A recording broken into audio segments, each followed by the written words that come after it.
Hello guys, good morning. Welcome back to my channel. Thank you so much for joining me. Thank you for being here. I really appreciate you. Iflu yam better today. Yo betna nilizwi lam back to normal.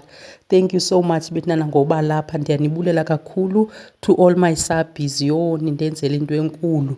Mandinibulele kakhulu kubo bonke abantu ababukela iividiyo zam, abakhomentayo, abareacta, abenza whatever bayenzayo. Ngobukela ulike, ushare, uthini, ndiyakubulela kakhulu. Masenze i-review kwababa. Been a while ndigqibela ukwenza i-review yalapha bethunana zininzi izinto ziya eleft kuzwelakhe bethunana. It's not nice at all seeing him like this. Izinto ziyambhedela nje uzwelakhe kakhulu bethunana.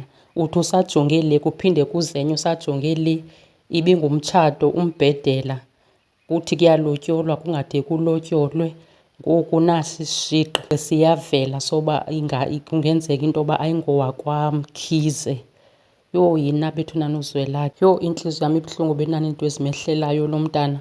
Yabuhlungu intliziyo yam ngoku ebeyokhala engcwabeni likatatakhe. Yho abantwana into esibadlulisa kuzo yazi zinzima. Nathi singabazali singamaqili. Yintoni uba nyhani uba injalo le nto uba uzwelakhe ayingowakwamkhize?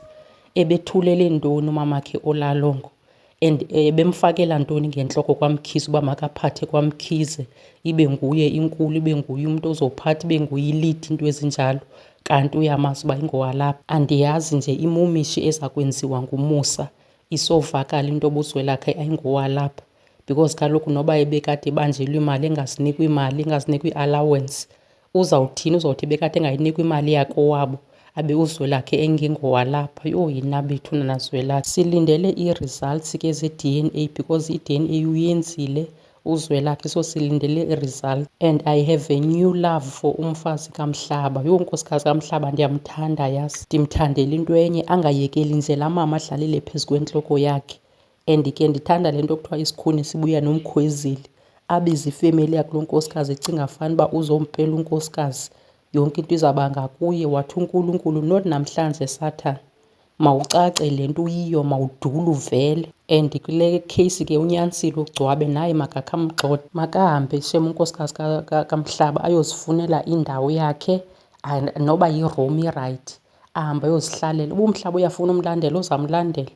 Uba ke udisayide uba makahlale nabazali bakhe ifuna kwayena loo nto leyo, angakhali ngahlale phaa because ndiyambona uba shem unentliziyo entle. And xa ingaqhubeka ahlale phaa laa mama uzamosulela ngalaa ntliziyo imbi le anayo.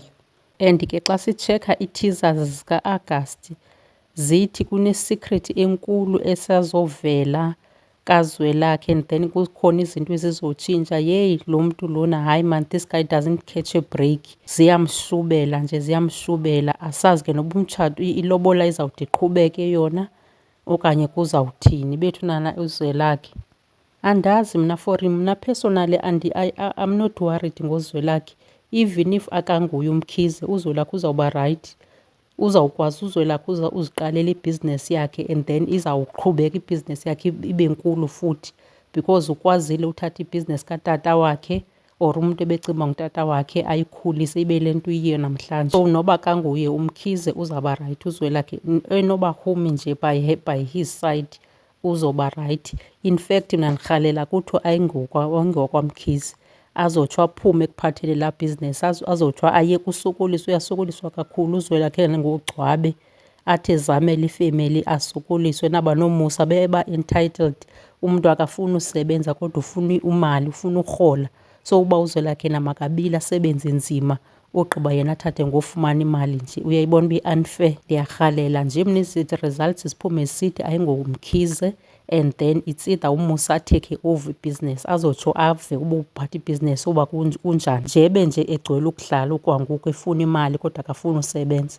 Siyibone ke ngokuba uzawuthini xa singuye ophetheyo, akruthakuthane ke ibe nguye akruthakuthane nogcwabe, batsalatsalane ngayo le bhizinesi, bayitye uba bayathanda uyitya, itshone iphele ithi tu.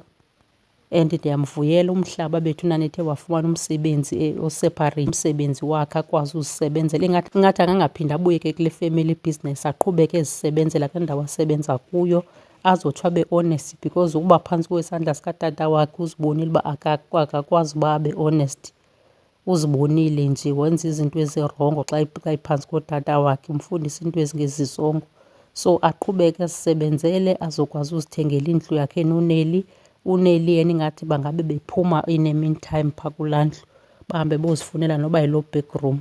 Urayithi kakhulu. Vele kaloku kuqalwa kancinci, awuthi uqala nje ube sowune-mansion. Yakhe yakhuphi loo nto leyo. Uqala kancinci ukhulu i-mansion uzawuba nayo as ixesha liye lihamba.